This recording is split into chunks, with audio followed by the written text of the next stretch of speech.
Welcome to Giants Baseball 101. I'm Gabe Vaughn, your host. Another 4-2 win over the Guardians. I mean, can you believe there were some analysts who thought the Giants still wouldn't do well in 2022, despite having not only won the division last year, but being required to get 107 wins to do that. The predictions still, I guess because of their losses over the offseason, and hey, they got other gains, like I mentioned, Carlos Rodon. Kind of talked about him this morning. They had some other gains and prospects like, Joey Bart. Now he's performing for them, so that doesn't really make sense anymore. And the record, it's not making sense. The record, the Giants, it's looking like they're winning every game. They got a 6-2 record, are on a hot streak. So I think that's got to be reversed right now. Best predictions, they're going to do good. With the expanded playoff format, there's just, I don't have too much doubt in my mind that they can get there. Of course, it makes a big difference how you seed, I think only one team, according to my understanding, in this format would get to the division without any wild card game or series or anything. However, they're going to do that. But the Giants are doing really well. They always seem to defy predictions, but 2021... they did it to the point of winning the division. We'll see what they do this year. Anthony DeSclafani, I think he pitched pretty well today. Maybe not a brilliant performance. I mean, he had to be relieved in the fifth inning. But, he was solid. He got the outs that he needed to get. The Guardians' first run into the game came after Miles Straw's triple to lead off the game and then the sacrifice fly. And Straw was originally called out, but then that call was overturned. And Straw, he doesn't really hit for a lot of power.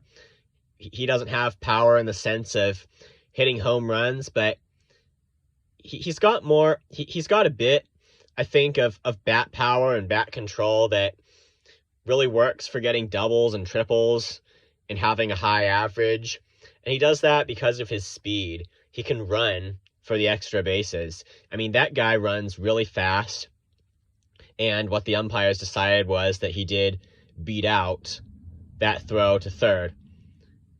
And then Brandon Belt in the fifth inning, he singled home 2 runs to get ahead 2-1.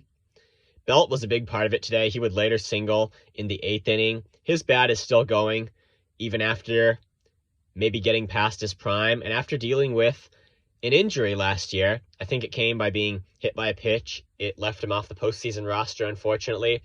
But Belt, I think he's looking really good this year. Then in the bottom of the 5th, Miles Straw would double his second extra base hit. Straw doubled and tied the game at 2, and that's when DeSclafani got taken out. So, again, I think pretty good outing for DeSclafani. He was at least solid. The concerning fact is that this is his second straight start. He had to be helped out of a jam by the bullpen, and he didn't complete 5 innings, but he's not giving up a lot of runs, so I think things will get real solid with him in just a bit. But Jose Alvarez got out of it. Good for him. Then it was 2-2 going into the 8th inning. And then, as I mentioned, Brandon Belt singled again. And the Giants, on Wilmer Flores' ground out, and then the wild pitch, they got the 2 runs that decided the game. And I should just say, when you've got runners on base, particularly when it's the bases loaded, and less than 2 outs, I mean, obviously the best thing to do is to get hits. But when you can't do that, productive outs that can bring home the runs, I really think that is a critical, important part of the game of baseball. When you don't even need a hit to score a run, even if you do just ground out and you get a run home in a close game like that, I think that is an important part of the game. Being able to make that kind of contact in those situations and not just, say, grounding into a double play in a situation where you've got 1 out and runners on base. So that was what Flores did well today. He didn't get a hit, but his ground out counted. When you can just produce with the bat, I mean, that is a part of the game of baseball, and it was what decided it today. And then they got that 4th run on the wild pitch. So the Giants were ahead 4-2, and Tyler Rogers, he worked around a leadoff single, and then Jake McGee, He worked around a big jam in that ninth inning with 2 runners on base. Obviously the best thing, is when the closer just goes 1, 2, 3, boom, boom, strike out everybody. But the ninth innings that aren't like that, they're kind of stressful, and you see the pitchers pitch around it. I mean, that too, the ability to do that is important to the team. And Camilo Doval has done that on a couple of days this week. And now it was Jake McGee pitching the ninth inning. And the Giants, it's interesting, they don't really have one guy pitch the ninth inning all the time. I'm not sure if Kapler decided Doval should have this day off, didn't want to use his arm.